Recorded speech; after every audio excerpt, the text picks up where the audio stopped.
Ito sasabihin ko sa'yo, yung mga supporters ni Digong ay organic. Pag ginawa mo yan, lulusubin ka talaga yan, Jen. Ginanon And they're gonna do it with passion. Yes. Kasi ganito lang yan. Kung ikaw naniniwala ka na ito ay troll farm, at alam nyo yung mga troll farm na yan, kasi nag-hire kayo niyan. Could they be? Parang feeling ni Barbers, ano siya, no, parang feeling ni Barbers, hampas lupa siya na aping-api. Api ako, awa naman ako. Inapi ako ng mga troll. Okay nga. I am so hurt. This baby Barbers is so hurt because inapi ako ng mga troll. Sino yung mga trolls and vloggers na yan? Pero grabe yun, no? Talagang funded ng narco, so, funded ng, paano mo nasabing funded ng droge? So, may evidence ka, sino yung drug lord?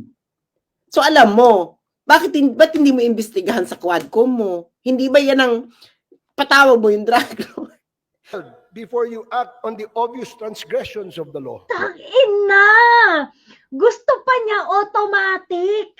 Kapag inaapi siya, kailangan daw yung mga law enforcement, hoy, mag-ano na kayo, mag-initiate na kayo dyan. Huwag nyo na hintayin na may complaint.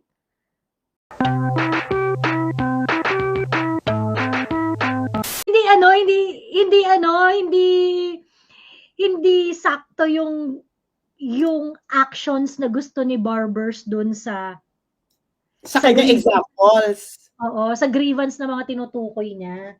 Parang ano yun, mabawin niya mo. Tapos i-exercise na ng government yung right niya to take the life. Buhay. Parang ang weird na construction ng speech, no? Kahit na right to life, pwedeng tanggalin, ganyan. Parang, why don't you just focus? What exactly is your issue? Nagsimula lang yung issue na yan dahil unang-una kinikriticize kayo sa Quadcom. Ngayon, nag-ano-ano ka pa na, maybe ito ay pinopondohan ng mga ganito, kaya dapat itong imbestigahan kung pinopondohan nga sila. Bex,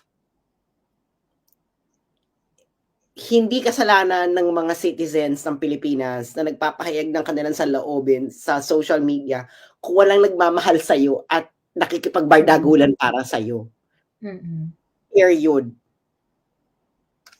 Kaya alam mo na mahal ang bayad kasi nga siguro nag-attempt ka na kumuha ng bayad na magtatanggol sa'yo, ganyan. At ang mahal, kaya ka na mahalan. Kasi nga, yung iba sa inyo dyan, merong asawa, yung iba lang sa inyo dyan, yung iba lang sa inyo dyan, Joey. Oo. May asawa.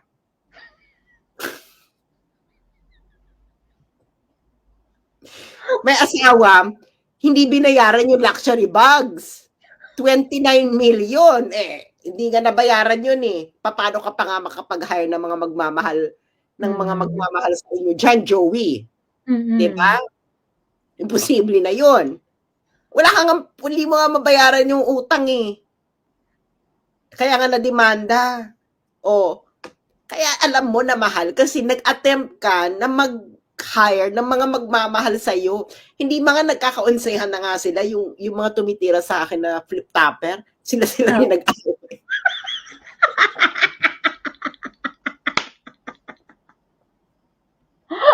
Oo, yung mga Yung bigla na lang yung mga flip-topper na tumitira sa akin, sabi ko, well, kung gusto nyo ng gangbang, let's not do it this way. Parang,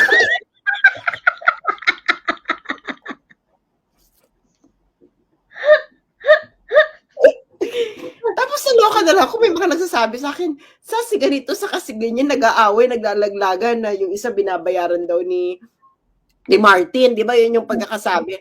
Sabi ko, hindi na niya nagkasundo, baka mahal yung binayad sa isa, maliit na yung sa isa na lang. Nagkaalaman, nag-iba pala sila ng talent fee. Kasi bardagulin mo ko, o binardagul kita, ikaw ba naman, syempre, pag bardago lang ganyan, girl, masasaktan ka naman kung binabardagol ka nung tinitira mo, di ba? So parang hindi sapat yung emotional labor, yung bayad sa emotional labor. Siguro nagkaonsehan, yung isa malaki ang bayad, yung isa maliit. Naaway-away.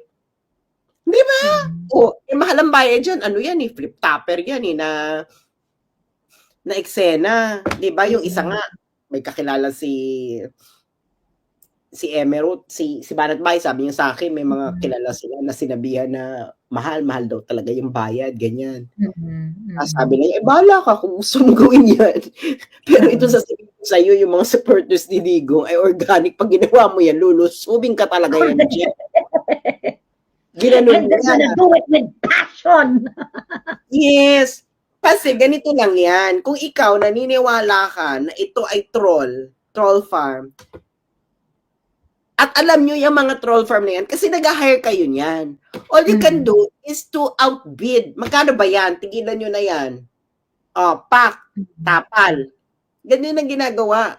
Lalo na, ganyan ang ginagawa halimbawa sa mga products, no? Products endorsement. Yung mga products na kaka-launch pa lang or mga pelikula, ganyan, di ba ang daming troll farm niya nagpo-promote ng mga eksena, may mga script, ganyang eksena. So ginagawa nila, and ina-outbid nila yung mga services para wag kang ganito. 'Di ba nga may binuko nga ako na na troll farm, na putang ina nung binuko ko. Sinugod ako ng putang ina. Naalala niyo yun last year? Hindi, several months. Oo, yung sangkaterbang, yung nalaman mo na meron pa siyang parang pinaka-mother, ganon. Oo, na ganyan. Ito, talagang nilalako. Ito, meron akong ganito, may ganyan. Ay, naka-chat mo pa. Naka-chat ko pa. Tapos, di ba nilusob ako? Nilusob ako ng sangkaterbang trolls na ang dami nila talaga. Sobrang dami. Naloka ako. Na, hindi ba? Ganun lang kasimple yan. I think, basahin mo nga yan. Sabi ni MRE, I think our government needs to open a new department to address the pain and suffering by officials like barbers from trolls. Department of Hurt Feelings would be nice. si Barbers daw yung secretary kapag natalo siya sa 2025. Ayun. Nakakaloka. May fake government ID pa na binibenta ata for identity.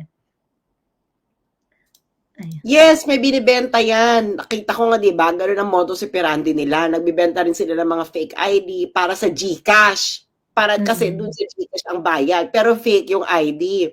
Ngayon, syempre, bumibili sila. May mga nagbibenta, may mga gumagawa. PhilHealth ID ang madalas ginagamit nila. Kasi siguro yun ang pinakamadaling makunin or magawa, hindi ba, na ID. Ganun yan. Diba? Ang mahal yan.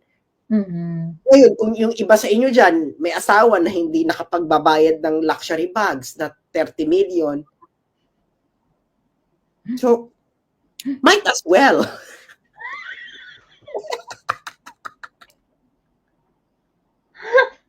Yung iba kasi, no? Yung iba kasi talaga. 'Di ba? Yung iba kasi may asawa na hindi nakapagbayad ng luxury bags. Kaya siguro, wala talaga nagmamahal sa kanila, di ba? Kayo dyan, Joey, sa inyo dyan, may ganyan sa inyo. Di ba? Sa inyo, may asawa, hindi nakapagbayad ng luxury bags. Nadimanda na ng estafa dahil na hindi binayaran yung 30 million, di ba? Buti na nga lang, yung kapitbahay mo, no, hindi masyadong maingay. So, hindi... Oo, secret lang. Pero yung kapitbahay ko na yun, gusto maging barangay captain, ah? Kakaiba. Baka naghahanap ng pambayad. Kaya gusto niya maging barangay captain. Diba? Kung gano'n naman, yun lang, ganito lang yan, ha?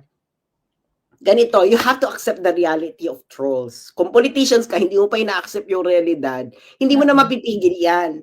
It's impossible. It's an entire industry, etc. Yung sinasabi kong troll po, hindi ito yung mga citizens nilalait ka online. Sinasabi kong troll, ito yung troll farm sila, hinar ito in order to promote a product.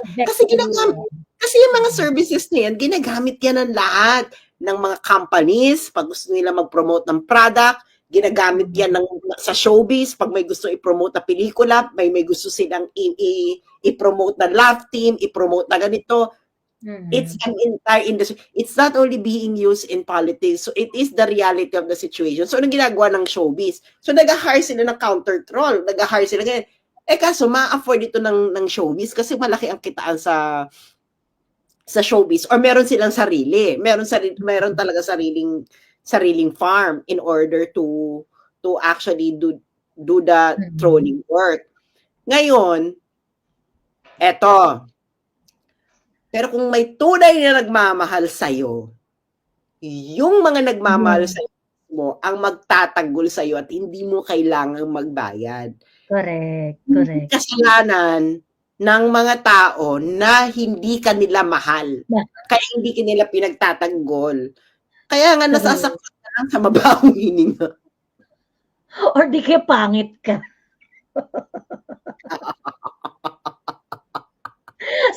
Sakit na yung damdam. Nasira na yung puri dahil sinabi ang pangit ka. Ano ba yan? Hindi ito maiintindihan ng mga ordinaryong Pilipino dahil itong mga laitan ng ito, nangyayari ito sa pang-araw na araw buhay. Pero yan nga, nasaktan ka na. Ano kayo, snowflake? Sobrang sensitive. Naman? Kung nasira ang puri mo, alam mo, kung mahal ka ng mga tao, kahit ano pang sabihin nila yan dyan, hindi ka nila iiwanan, hindi ka matatakot. Kaya ka natatakot siguro kasi nga, lumagpak talaga yung survey mo. Ngayon, sino may kasalanan? Baka may kasalanan ng troll farm mo, yung kalaban mo sa politika. Correct. Actually, yun yung naririnig kong kwento sa kaparangan. Kasi bad breath, pangit, talo ng lawyer. Mas nakakatawa kayo pag isipan yung mabuti yan. You're not gonna recover. Sinasabi mo, Congressman Barbers, no? Ito lamang po ay mula sa kwentong parlor. Ikaw ay kwentong barbers, ako kwentong parlor. Sinasabi mo na ang mga kriminal ay namamayagpag sa social media. At ang tinuturo mo, vloggers at what's this? Trolls. Ganito ka ka-detach sa nangyayari sa social media. Paulit-ulit nang nire-raise sa social media ang maraming nawawalang bata at hindi mo yan ina-address, hindot ka. Inuna mo pa yung feelings mo dahil sinabihan kang mabantot ang hininga.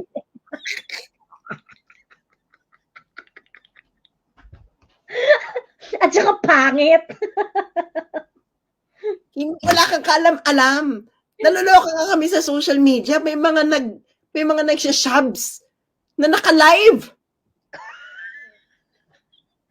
True.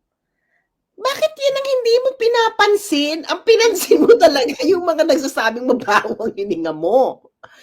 Kaya yung kwentong barbers mo, wala yung panama sa kwentong parlor. Dahil lang sa parlor lahat ng chismis. Correct. Lahat. Mga nagpapachupit. May mga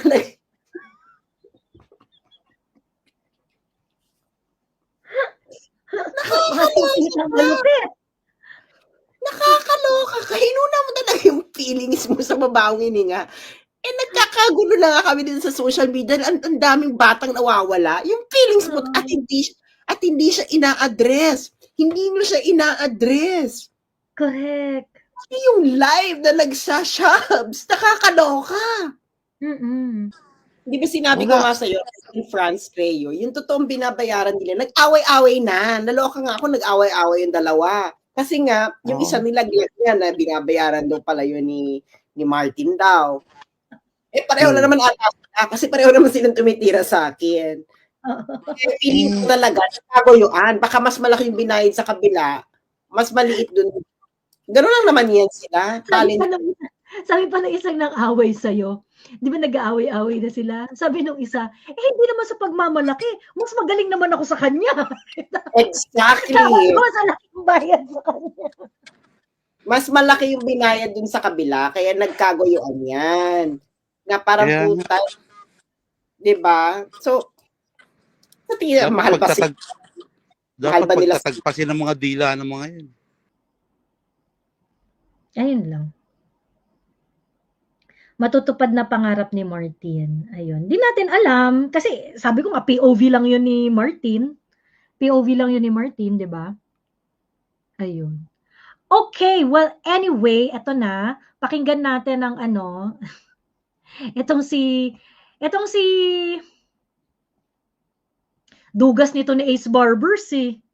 Siya nagmamalain sa mga vloggers eh. Pagkatapos gagamitin niya yung pulpito para hindi siya makasuhan ng libel. Pero siya nanlalibel. Ayan. So, siya talagang mambibintang na yung mga vloggers, bayad ng mga narco-politicians and bayad ng mga ng pogo money, ganyan-ganyan. But anyway, ginamit niya ang kanyang pulpito para mangdaot ng mga vloggers. Ayan. Speaker, thank you. Thank you, Madam Speaker. Thank you, Mr. Majority Leader. Mr. Speaker, distinguished colleagues, I rise today on a matter of personal and collective privilege. My subject, the trolls and our adventures with them. Personal as I am their victim. Collective as we have all been victims in one way or the other. The only thing necessary for evil to triumph is that good men do nothing. Thus says Edmund Burke. Republic Act number 10175, or the Cybercrime Prevention Act of 2012, was enacted 12 years ago. Some of the more important provisions of the law, specifically Section 9, mandated that the National Bureau of Investigation, the Philippine National Police, as well as the Department of Justice, to implement the provisions of the law. And Section 10 gave them the powers for this purpose. Section 26 of the same law created the Cybercrime Investigation and Coordinating Center, or the CICC, under the Office of the President for the same purpose, and enumerated its powers and functions under Section 27. Alas, despite these provisions, Madam Speaker, cybercrimes are committed every single minute, unabated and seemingly unstoppable. The lack of visible active prevention, intervention, suppression, and prosecution of the perpetrators is felt by the aggrieved citizenry. Despite the powers given to these agencies, Madam Speaker, criminals are having a heyday every day in the web. We seem to be helpless. To state the obvious, Madam Speaker, dozens or hundreds Teka, criminals are having a heyday? Grabe, no? Grabe, no? is felt by the aggrieved citizenry. Despite the powers given to these agencies, Madam Speaker, Teka lang ha. Center, or the CICC, under the Office of the President, for the same purpose, and enumerated its powers and functions under Section 27. Alas, despite these provisions, Madam Speaker, cybercrimes are committed every single minute, unabated and seemingly unstoppable.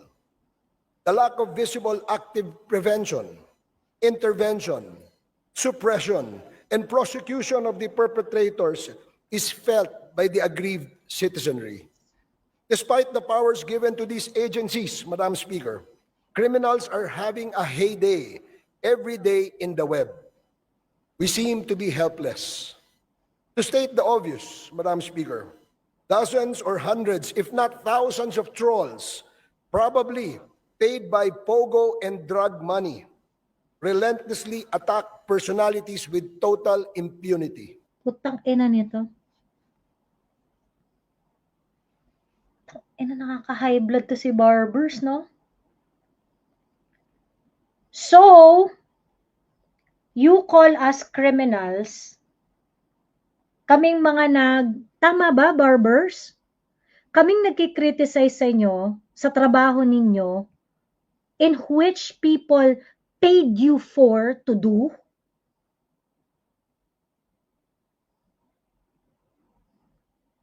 And you are saying probably paid by Pogo and narco politician? Ito ang concern mo, Barbers, ang rekwa ang drugs dyan sa Surigao? Are you fucking kidding me?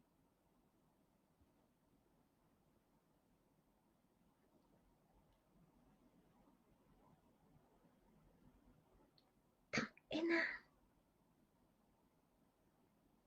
Ginamit pa niya talaga yung privilege niya for this stupid sentiment, ano? Grabe.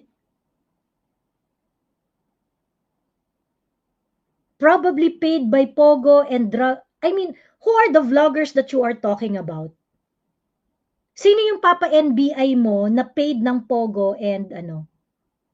And if you are mistaken, what is your accountability? Eh ginamit mo yung pulpito mo.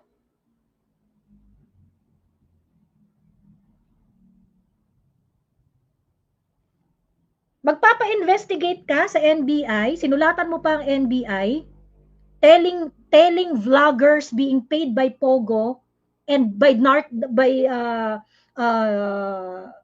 by drug lords. And if you are proven wrong, what's gonna happen? What's your accountability? Ikaw pa ang helpless? Pangalanan mo yan. Sino-sino yan? Sino-sino yung mga calls and vloggers na yan? Pero grabe yun, no? Talagang funded ng so funded ng paano mo nasabi yung funded ng droge? So may evidence ka, sino yung drug lord? So alam mo, ba't hindi mo imbestigahan sa Quadcom mo? Hindi ba yan ang patawag mo yung drug lord? Pakalanan mo yung kaya nga ano to yung nangihito, alam mo yon? And this is actually a very dito mo na talaga nakita na hindi nila kaya yung mga citizens. 'Di ba? So aakusahan niya na lang itong mga nag-aano sa kanila is funded ng Pogo at ng drugay lords. True. Now, tapos pa iimbestiga mo sa NBI. So parang wait, kailangan mo muna i-connect. Alam mo yun, ang dami mong, you have a lot of assumptions that you need to prove. Pero, ginamit niya na yung, ay nako, ano ba to? Ewan ko, kwentong parlor. Kwentong barbers. Nakaka-high blood kasi, you know, ang mga kongresista, when the session is on and they say anything libelous, they are going to be immune. They are going to be immune. Hindi mo madedemanda yan base doon sa mga pinagsasabi niya na bayad ng mga vloggers ng Pogo at saka ng mga Pogo operators, illegal Pogo operators and the drug lords. Pagkatapos, ang target mo, private citizens. Power tripper ang puta. Ang kapal ng mukha. This has been happening for years without let-up, Madam Speaker. They get away with it. That is why they continue to thrive. It is By the way, kaya masama ang loob mo, Barbers, because after the Quadcom hearing, bumagsak yung survey mo sa Surigao. So kaya ka nagngangangaw-ngaw dyan. a business that has become so profitable without having to pay taxes, no liability, and with the pleasure of being able to ruin reputations of people without having to worry about getting caught and punished. The ultimate goal of the trolls, Madam Speaker, is to create chaos and disorder by sowing false information, confusion, fear, and slander their subjects. We must not let them win. Law and order must be preserved to ensure peace and stability in our society. Trolling is the means to destroy this peace and create chaos. These trolls get paid, and we all know that. You all know that, puta. Pakisabi nga kung saan kukunin yung payment. Pasabi, saan kukunin yung payment? The sheer number of trolls and the amount of false information that they flood the web with will give you an idea on the value or amount of money needed to pay them. Who is the innocent person who is bound to benefit from their trolling? Will this innocent person disburse enormous amount of money and laugh out loud at the false information being disseminated? Obviously, Madam Speaker, the ones funding these malicious campaigns are the ones hurting the most. They are also the ones who have the vast financial resources to pay these trolls. And who could they be? One Parang thing is feeling ni for sure, Barbers, ano siya, no, parang feeling ni Barbers, hampas lupa siya na aping-api. Sabi ako, awa naman ako. Inapi ako ng mga troll. Okay nga. I am so hurt. This baby Barbers is so hurt because inapi ako ng mga trolls. Naawa naman ako kay Barbers. Well, it only means na gusto ko yung may mga trolls. Eh, bakit hindi mo patawag ang Facebook? Ba't hindi ka magpahiring dyan katulad sa US? Correct. Oh, gano'n naman, that is the right thing to do. Patawag mo yung Facebook. Pasabi mo sa Facebook, paimbestigahan. Ano tong mga to? Bakit may mga fake accounts? Ganyan. Eh, pinabangladesh yung nga yung page ko. O, eh, kayo nag-hire. Kayo nag-hire ng ng Bangladesh group para patahimikin ako. O, di pinayaman nyo ang mga taga-Bangladesh. Oo, true. And actually, sa totoo lang, no, ang hirap kasi dito sa Pilipinas eh. Yung pag ano nila sa yung taggy nila ng for the motherland mo, that brought damage to property sa part mo sas 'di ba? Because you have subscription there. 'Di ba? Income that you are entitled that they unlawfully took away from you. Umiyak ba kami? Diyos ko, to si Barbers. Alam ninyo, ang malaking problema ninyo ay ang flood control project. Ba't napunta sa trolls? Oo nga eh. Ba't yun yung naging ninyo, main problem? Ayun. Maluan Cheta, akyat ka, bilis. Milyones, Diyos me. Bilis, akyat ka. Pagkatapos, sabihin mo sa akin kung saan kukunin yung milyones ko. Bilis. Maluan Cheta, akyat.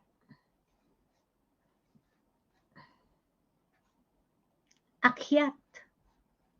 Ayan, wag masyadong Apple kung hindi kayang panindigan, ha? Madam Speaker, the money involved is staggering, which can only probably come from illegal pogos and drug And only syndicates probably ka. Putang ina, pinrivilege speech mo pa to. Pagkatapos probably ka ng probably dyan. Hindi ka naman pala sigurado. operating in the country. Madaling ubusin ang hindi pinaghihirapan, ika nga. I rise to represent the aggrieved parties Actually, which tama yan. include Pause mo no yan. less than the President. Madali talagang ubusin ang hindi pinaghihirapan. Kaya nga nakakabili kayo ng mga mamahaling relo. Tapos yung iba sa inyo may asawa na yung iba sa inyo may asawa na nademanda ng estafa kasi hindi nakapagbayad ng pera sa in order ng mga luxury bags.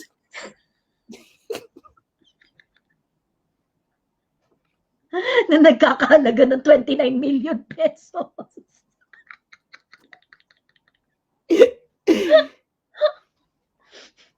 Totoo naman na madaling ubusin ng perang hindi pinaghirapan. Kaya nga iba sa inyo may mga kabit, may mga ganyan, may mga luxury cars. O sabihin niyo sa amin na kinita niyo sa pagiging congressman lang sa sweldo niyo sa Congress. True. Huwag nga kayo yung etos-etos, ito naman si Barbers, parang, ay nako, dun tayo sa kwentong parlor. Dahil tapusin natin to. government officials, including myself, and ordinary citizens who have been victims of these cybercrimes. I call to action all our agencies in charge of investigating these crimes to be more active and make their presence felt so that our people may be protected by the civil servants who draw salaries from their taxes. Do not be passive and wait for complaints to be filed before you act on the obvious transgressions of the law. Tangina! Gusto pa niya automatic. Kapag inaapi siya, kailangan daw yung mga law enforcement, hoy, mag-ano na kayo, mag-initiate na kayo dyan. Huwag nyo na hintayin na may complaint. Grabe naman si Baby Barbers. Shit! I am filing my complaint here now, Madam Speaker, and I hope everybody's listening. We have been targets of these possibly pogo and drug money sponsored trolls and vloggers. I was just watching in the sidelines, waiting for some action from the PNP, the NBI, and the CICC. But I waited too long, Madam Speaker. I hope I'm not waiting in vain. Today, I am telling every peace-loving, truth-believing, and God-fearing good men and women of this country, let us not allow evil to triumph. Let us do everything for good to always reign on this land. To all you trolls and malicious vloggers, let me say this. It is all right to criticize us politicians. Kasama po sa trabaho at sa hazards ng public service yan. Pwede nyo kaming i-criticize hanggang magsawa kayo because we cannot be onion skinned. You can criticize us all you want as long as your criticisms are anchored on the discharge of our official duties and functions. But when you cross the line, Madam Speaker, and impute malice on what we do and attack our persons, you cease to be protected by your constitutional rights. Even the Supreme Court ruled that when your statements are done with malice, you are liable under the law. Panindigan na lang ninyo ang paninira ninyo. Hindi naman pwede na porke politiko, pwede mo nang akusahan ng lahat ng krimen at kasinungalingan, tapos wala ka ring pananagutan? Ano ka? Siniswerte? Matapang ka manira. Matapang kang mangutya. Tapos ayaw mong sumagot? Paano? Sino hindi Kung sumasagot? halimbawa, kami naman ang... Kasi ganito yan, Kong Barbers, no? Unang-una, sino kausap mo? Sino kausap? Sino kausap nito? Gusto pala niya may kasagutan. Sino kausap nito? Ano ayaw sumagot? Sino kausap nito ni Barbers? Sino kaaway mo? Sino yung trolls? Name them. Identify them. Diyos me. na magsabi na ang pangit mo o ang baho ng hininga mo o iniwang ka ng kinakasama mo na napakaputi kasi ang itim-itim mo at ang liit-liit ng tenga mo. O wala ka namang kwentang abogado. Puro ka lang media at pasikat sa media, pero sa korte, kulata ka naman. Kita nyo? Paninirang puri na ang ginagawa ninyo. Bakla, hindi yan paninirang puri. Wait, sandali lang. Nasasaktan na siya sa mga ganon? Oo. Ano to? Yun yung puta. Yun na yung issue mo. Yun ang issue niya. Ang pangit-pangit mabaho na ginawa. Hindi ba siya nakarating doon sa mga trash talkan sa may bangketahan? Alam mo, Barbers, alta ka kasi. Hindi mo alam ganyan ang bardagulan sa kalye. Na parang feeling niya, no, Hoy, nag-iba na ang mundo natin, ganito. Simula nagkaroon ng social media, nagkaroon. Bex, pumunta ka ng kalye. Mas malala dyan. Tangina, ano pinaglalaban mo, Barb?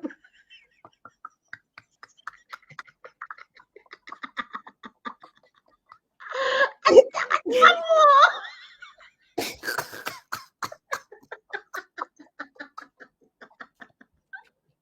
O, di ba pang umirang puri yan, ang pangit mo?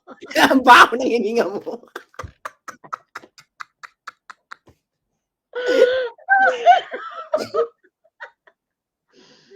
Goodness gracious! Ano to? Tapos ginamit mo pa yung privilege speech mo para lang dito. Para lang mag-tantrum. Kapulpito. Putang ina. Dahil sa comment na mabahong hininga. Ano daw? Diyos eh. Ano ka ba, Barbara? Iiyak tuloy ako sa'yo. Ang sensitive ah. Grabe ah. Parang, ha? Hindi ka nakaranas ng buhay sa kalye, no? Hindi ba siya nakaranas ng ano, yung kantsawang barkada, ganyan. Oo. Ang bahong hininga mo. Wala kang friends? Tangina, wala yata naging kaibigan to eh.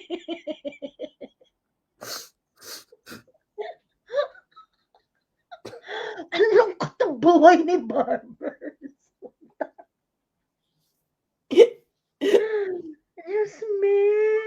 Hindi, alam mo, ang nangyayari ngayon sa kanila, they would like to salvage themselves. Kasi nga, feeling ko, kaya sinasabi niyang mahal, kasi mahal, makounter yung criticisms laban sa kanya. Hindi niya kaya, kaya ngayon pina-NBI na lang niya. Alam mo, Congressman Barbers, ganito lang yan, wala kasi nagmamahal sa'yo, kaya wala nagtatanggol sa'yo sa social media. True. Alam mo, Yeah. yung mga limits na magandang malaman dito, is your privilege, kunwari, ayan no, kasi di ba nagpa-NBI ka na, Barbers, is your immunity to the extent that you can also, you can also ruin the constitutional right of other people. Kasi you have the privilege eh.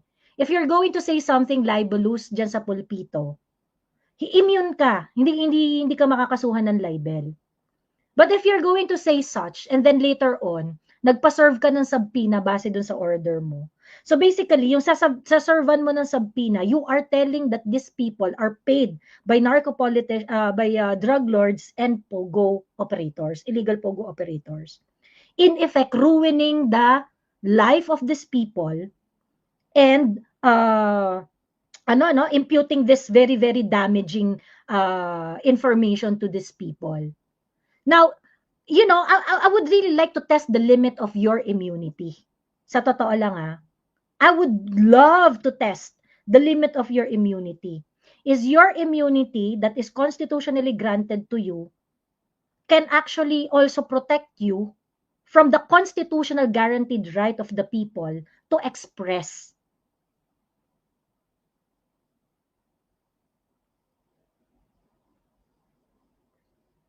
I think that's going to be a very, very good argument sa korte. You cannot just do that. While you are immune diyan sa, kasi lugi ang mga lugi yung mga pinaparatangan ni Barbers eh. Siya nasa pulpito siya. Hindi siya makakasuhan basta-basta kahit libelous yung remarks niya. But there is a chilling effect on that. And you are also violating the constitutional guaranteed rights of the people na sinasabi mo na bayad ng pogo at hindi bayad ng pogo at bayad ng drug lords. On top of suppressing their freedom of speech, you are also damaging their reputation. Whoever, kung sino man yung tinutukoy mo, if you cannot prove that they are paid by pogo or drug lords. I'm not so sure. I don't think it's been questioned before the Supreme Court.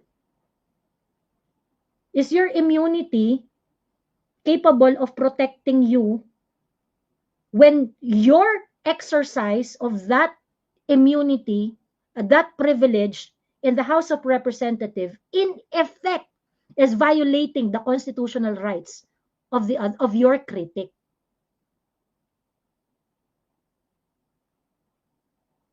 I think that's going to be a very good case, di ba? I think that's gonna be a very, very good case. Ayun. Anyway, tapusin natin to. Hindi na yan protektado ng mga batas. Ang batas ay para sa lahat. Hindi lang para sa iilan. Hindi na Kung may actually mali siya doon, no? Yung sinasabi niya. Kasi, eto yung ano niya, oh. Puro ka lang media at pasikat sa media. Pero sa korte, kulata ka naman. Kita nyo? Paninirang puri. That's not paninirang puri. Hindi yan paninirang puri. Those remarks are not per se paninirang puri. Diyos ko po naman. Sino ba naman staff nito ni Barbers? Diyos ko. Na ang ginagawa ninyo, hindi na yan protektado ng mga batas. Ang batas ay para sa lahat. Hindi lang para sa iilan. Kung may nalalaman kayo na freedom of speech, wala naman pong freedom to defame. Freedom to insult. Freedom of speech includes freedom to offend. And freedom to insult.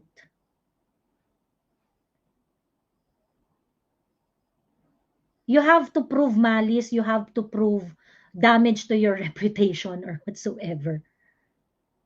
But you have to pass the test of yung criticism in the performance of your duty. Are you being criticized as a public official while you are carrying out your duty?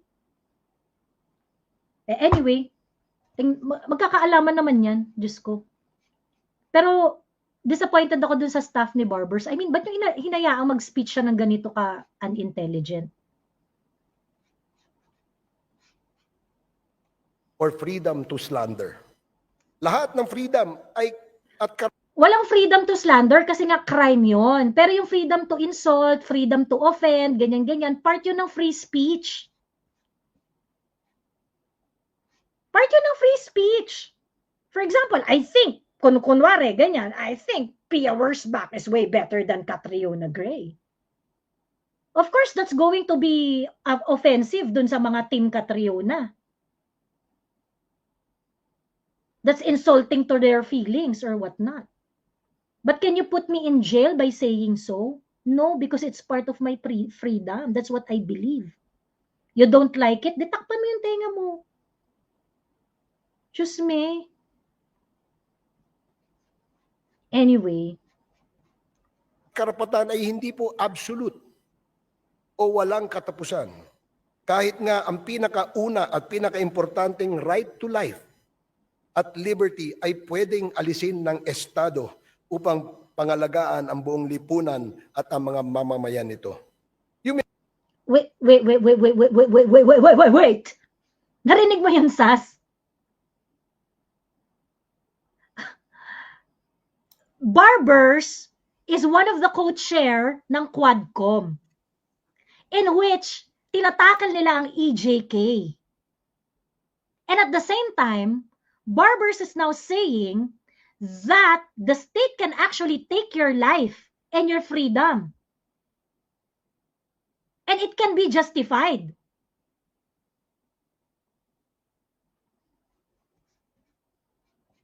Tangina, wait, I'm not making this up. Wait. Or freedom to slander. Lahat ng freedom ay at karapatan ay hindi po absolute o walang katapusan. Kahit nga ang pinakauna at pinakaimportanteng right to life at liberty ay pwedeng alisin ng Estado upang pangalagaan ang buong lipunan at ang mga mamamayan nito. Right to life and liberty. Pwede na daw pumatay ang Estado. Para ano na, pangalagaan. Iba si Barbers, no? Sabi ko sa inyo, magkwentong parlor na tayo. ina. I can't believe yung staff ni Barbers. Come on, you're embarrassing your boss. Kakahiya to, ah. Just me. Teka. Natapos na to eh. You may be imprisoned or executed upang panagutan ang mga kasalanan sa lipunan. No, Madam Speaker, enough is enough. I think he's threatening the public, ano, na pwede kang papatayin ng Estado.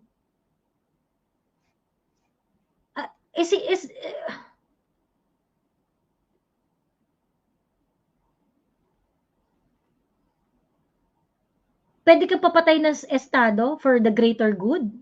Is that what you're talking about, Congressman Barbers?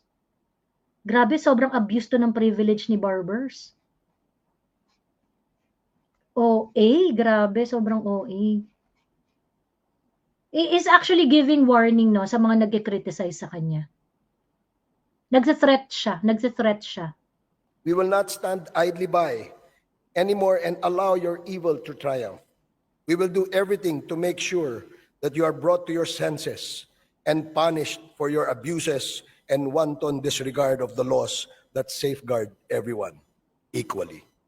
In closing, Madam Speaker, I would like to extend my regards to all the trolls and the malicious bloggers out there and wish them the best of luck as they journey into another dimension called reality. Thank you, Madam Speaker. Salamat. Majority. He's sending threats to all his critics. He's sending threats to all his critics. That's what he's doing.